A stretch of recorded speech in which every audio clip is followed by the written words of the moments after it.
I think this next story we're going to do is fascinating. Okay. So we've talked, for so long about if you're in your mid-20s or mid-30s and you want to purchase your first house, how difficult that is in this day and age. When I look back at when I bought my first house around, I don't know, it was like 2002 or something like that. I mean, I bought a 2,000 square foot home for $230, $235. I bought in 2008, right after Too Big to Fail. Oh, so you bought it. Did you buy a home that foreclosed? I think no, but they were selling and, I got a good price and they had paid $300 and something thousand for this in Levine. Okay. And I didn't pay that much. Right. So I think it's I not paid $150 something. Yeah, it's not what it used to be. And I feel bad for the younger generation because they're dealing with a lot. Marriage is delayed. So you don't have two incomes going into, putting down some money into a house. They've got some debt from college. And that's stopping them from buying $450,000 for a house now, starter house. That's crazy, but that's what we deal with in Phoenix. So they've come up with an idea. I love this idea. This is great. All right. So you're ready to get married. 25, you're 26, whatever, maybe 30. Yeah. What they're asking for as a gift is a down payment for a house. Well, I mean, right? What's wrong with that? I don't think there's anything wrong with it. It's like, unless you come out and say, listen, we need you to pay the 20%. That's kind of weird. But it's like, we would like you. Like, because when you go to a wedding, you go to the registry. Well, my wife does it. She goes to the registry registry, thing? Okay. Yes. And then you pick some stuff out. And okay, great. China, towels. Right. Instead, cash. And this is on the registry. This is actually on the red. Yes, it is. I've done it many times. This is awesome. It's not brand new. I've seen this for the last couple of years. Right. Least. So there's a portion. There's a thing that you click and you just give money. You just donate. Okay. Well, that's easy to do too. They make it really easy for you. Yes, they do. I prefer to just give them money. Just because they know what they need it for. Or, you provided a really nice wedding. Here's the money for the food, at least. Okay. Well, why don't we and go? a little something extra for you. Okay. Why not forego the wedding then, too? If it's so hard to buy a house, let me tell you what Mrs. Don't do the wedding. Let me tell you what Take the money. Mrs. Bass offered me that because my sister was getting married for a second time. And my mom was like, Gayle, if you just don't get married, I'll give you money. So a year later, I said, I have not gotten married. I would like $20,000 for a down payment in my house because that's how much a wedding would cost. I mean, is if you really want a house, well, then just, guess what? Don't get but it's one of those things. If you don't have a wedding, then you don't have guests to pay for your house.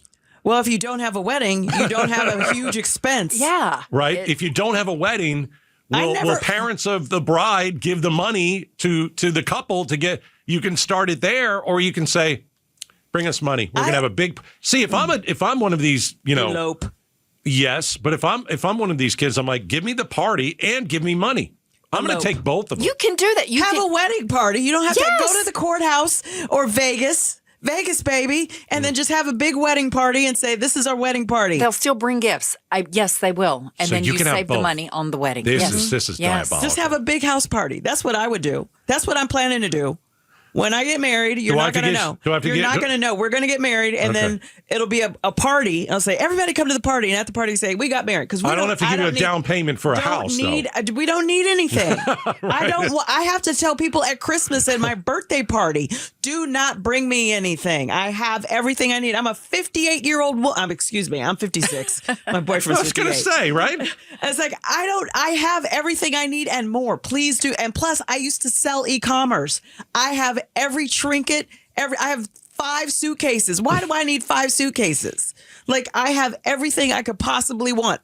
And then people give you stuff, and then they're mad when you say, thank you, and then you don't use it. You don't use it. There's a real estate broker that says most couples have already been living together by the time they get married, so they're less interested in registering for toasters and espresso machines.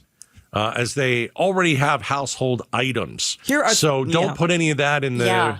Just pay for their. So Becky Lynn, have you clicked that button? Yes, I have. Okay, how much did you give? Let's talk.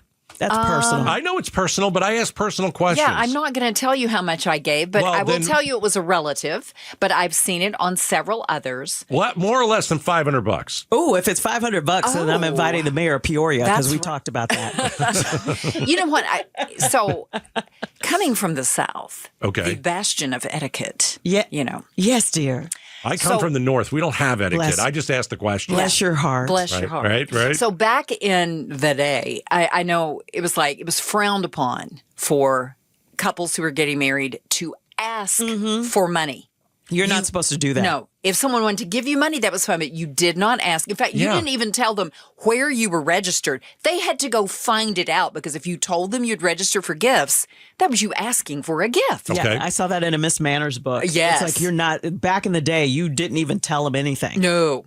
But I know at the time, as time went on, it was like, well, why wouldn't you? If you wanted somebody to help pay for your honeymoon or pay for a down payment on a house, why give me a million wine glasses or dishes and silverware I already have? Right. Let them give me something we really need. Yeah. So I'm 100% behind this. How much money did you give them? I'm not telling you. Okay. The last wedding I went to, they were like, we don't need anything, but we're going to Australia for the honeymoon. Help out with that. Yeah, like so you can pay for an excursion or something like that. Mm-hmm. All right, so 48% of homeowners who tied the knot in the past 2 years asked for down payment assistance from wedding guests in lieu of traditional presents. I have no problem with that. I have no problem at all. 26% said that they put more money down on a home purchase because of the money they received at their wedding. Well, if you're supporting this couple and you want the best for them, right? Why not bless them that way? Right. I don't see a problem with it. I think it's like that should be the new thing. You have to figure something out to buy a house. That should be the new thing. If one of them has a house already, that's fine. Okay. Then you don't give it for that. You know what I would like to do is really pick like 3 charities and say, pick one and donate to that. I don't need anything. Yeah, but they need a house, Gayle. Now, young people are different than me. She's talking about her own personal self. That's great. My guy and I, between us, we've got 3 houses. We don't need anything. Jeez. Matter of fact, he thinks I should get rid of more of my stuff. Is that so? That's why I have my own house a mile away. Just for my stuff. It's a big closet. My house is a closet. Well, I mean, if you are, a younger millennial or an older Gen Z, there's a report out that to pay for like an apartment and you live in Arizona, you got to work 70 hours a week to just afford that. Oh, to live alone? Arizonans must work 70 plus hours a week to afford the average apartment. Are you talking about minimum wage? Minimum wage. 70 hours a week. Yeah. Oh my gosh. Well, you wouldn't need the house because you would never be there. You would never be there. Well, first of all, minimum wage, you can't survive on minimum wage and live by yourself. In California, they want it to be $30. I was just reading the other day. That's never going to work. No. All right. So the next time you go to a wedding, ask if you can buy them a house. It's going to be great and smart. I said the other day with Bruce, younger people, how are they going to ever get into a house? Because some people don't think they'll ever get into one. And what I said is, there's a chance your first house will be inherited. You'll inherit it. Yes, I remember that. But my question is, how do you know they're for sure going to use it on the house? I mean, I want to see the deed. So that's it. But that's interesting. Do you care? I care because I want them to create generational wealth for themselves. Right, I don't want them not using it for what. I mean, when you give somebody a gift, you hope they like it and they don't have to like re-gift it to somebody. You don't want to put it towards a car. Yeah, I get that. No. But if they do, that's their own fault. What if they need a car? What if they need one? Well, I mean, are we buying cars and houses for them? It's one wedding. I'm going to get a piece of chicken and some cake, and that's all I'm going to have. And it'll be $500. The car is depreciating. Exactly. The question is, should you get married if you can't afford a car? Yeah. Even a used car. Love conquers all, Gayle. Well, if you both can't afford a car, I don't think you should be getting a house. Right. If you can't afford the car, how are you going to get the house? All right. Next time you go to a wedding, make sure on the registry, you click that box that says down payment on a home. That's interesting. Thanks for watching Outspoken with Bruce and Gaydos. Tap to watch more from KTAR News and click the button in the middle to subscribe.